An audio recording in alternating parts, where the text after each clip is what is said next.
नमस्ते बच्चों, कैसे हो आप सब?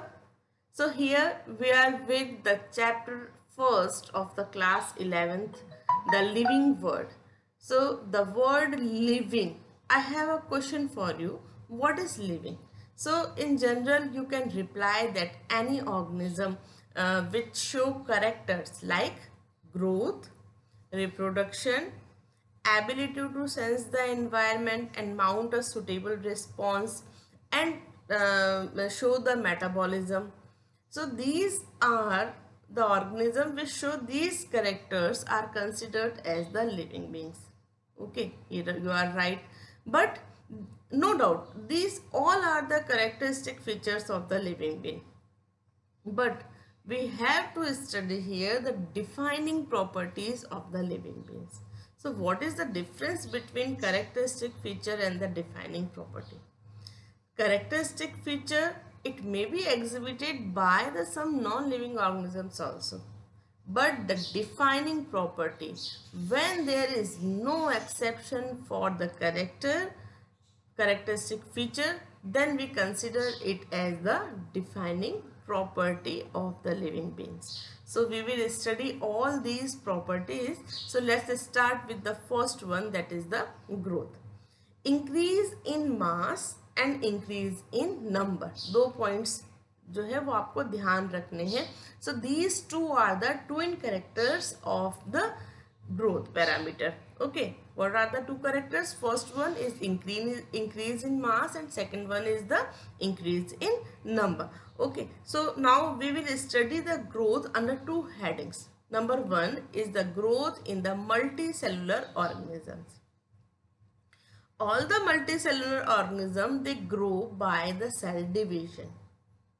In case of plants, the growth occur continuously throughout their lifespan and they show increase in mass and they also reproduce throughout the life. But in case of animals, they growth seen here up to a certain age. Okay, means increase in mass as well as the reproduction is present up to a certain age.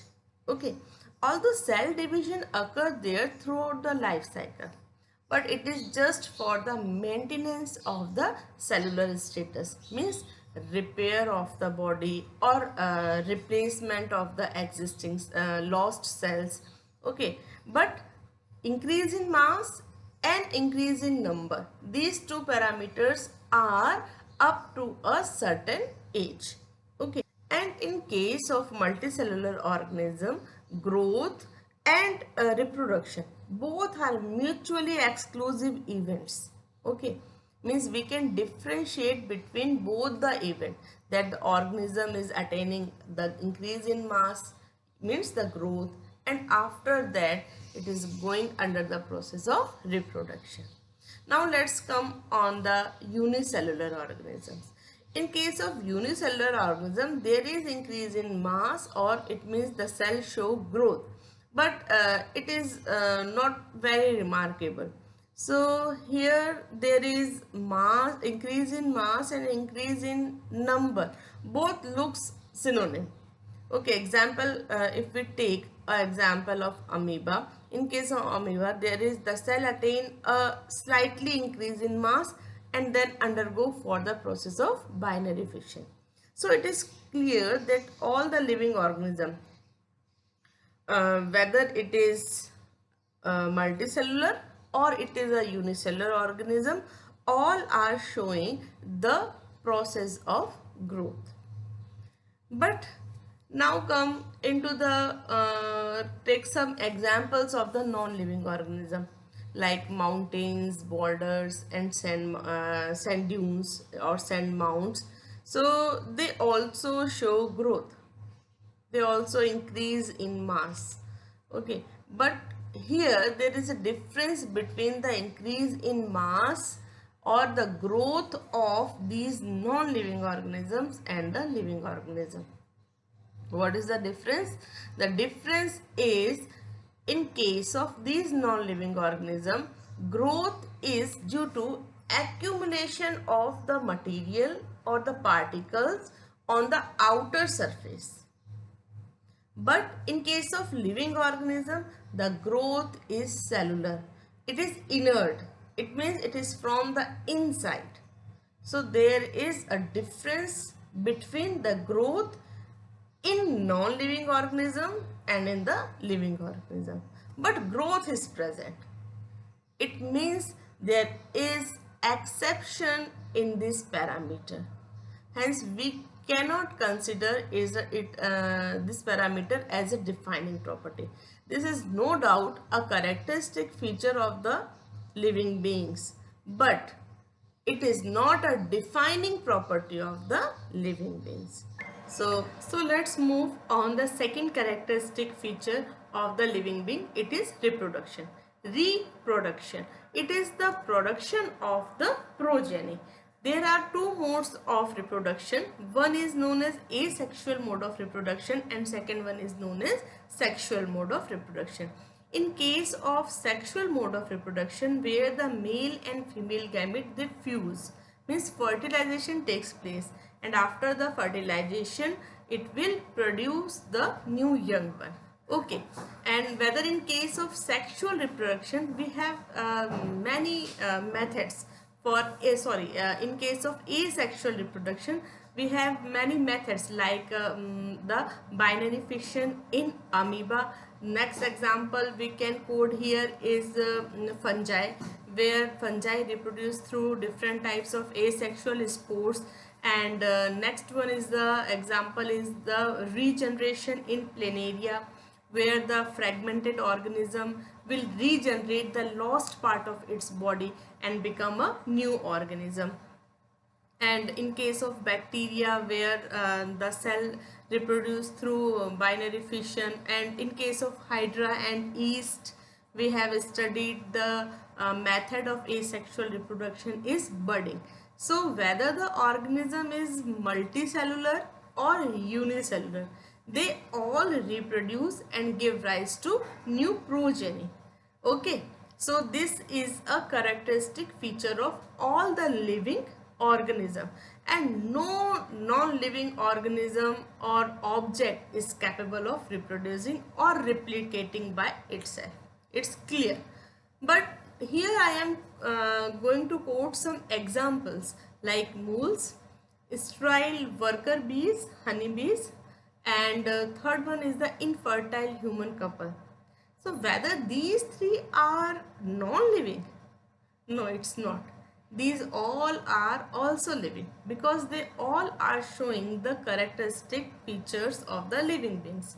So here in case of reproduction, we have some examples like moles, sterile worker honeybees and infertile human couples. All these three examples, they can't reproduce but they are living. Hence, the second characteristic feature of living being, reproduction, is just a characteristic feature of a living being, not a defining properties, because there are exceptions in this feature. Okay, clear? So, the next characteristic feature of living being is the metabolism. We start this topic with the atoms because life starts through the atoms. So atoms will combine to form different types of molecules. Then later on it will produce different types of compounds and biomolecules, and these biomolecules will give rise to cells. And the cells which are performing similar functions will produce the tissues. Then tissues will develop tissue systems. We have organ system, and we have a organism. Okay, the organism may be unicellular or it may be multicellular organism. Whether the organism is unicellular or multicellular, in all these organisms there are thousands of metabolic reactions occurring inside the living cells, and these metabolic reactions are known as biochemical reaction or the metabolic reactions. Okay, so here we will define the metabolic reaction as the sum total of all the chemical reactions occurring in an organism due to a specific interaction amongst the different types of molecules within the interior of the cell. This the last line, again remind this, within the interior of the cell. These chemical reactions or biochemical reactions are known as the metabolic reactions. Okay, so all the living organisms perform different types of metabolic reactions, and no non-living object exhibits these metabolic reactions.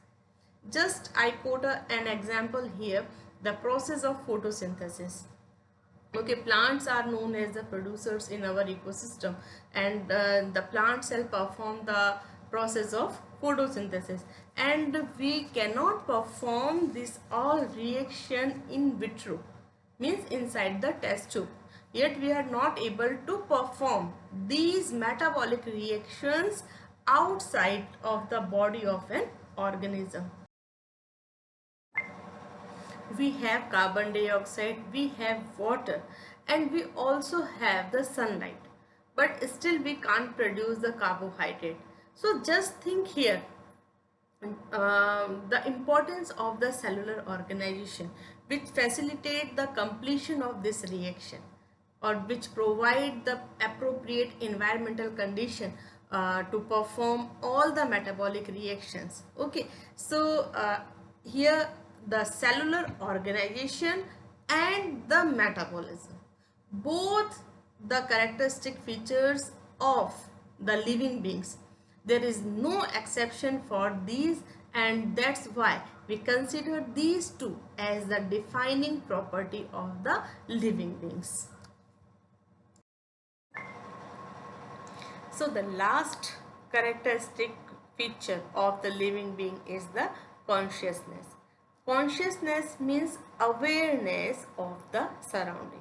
We all have, all the animals, we have different types of sense organs like eyes, nose, ear, mouth and skin. And through these we can sense the environmental stimuli.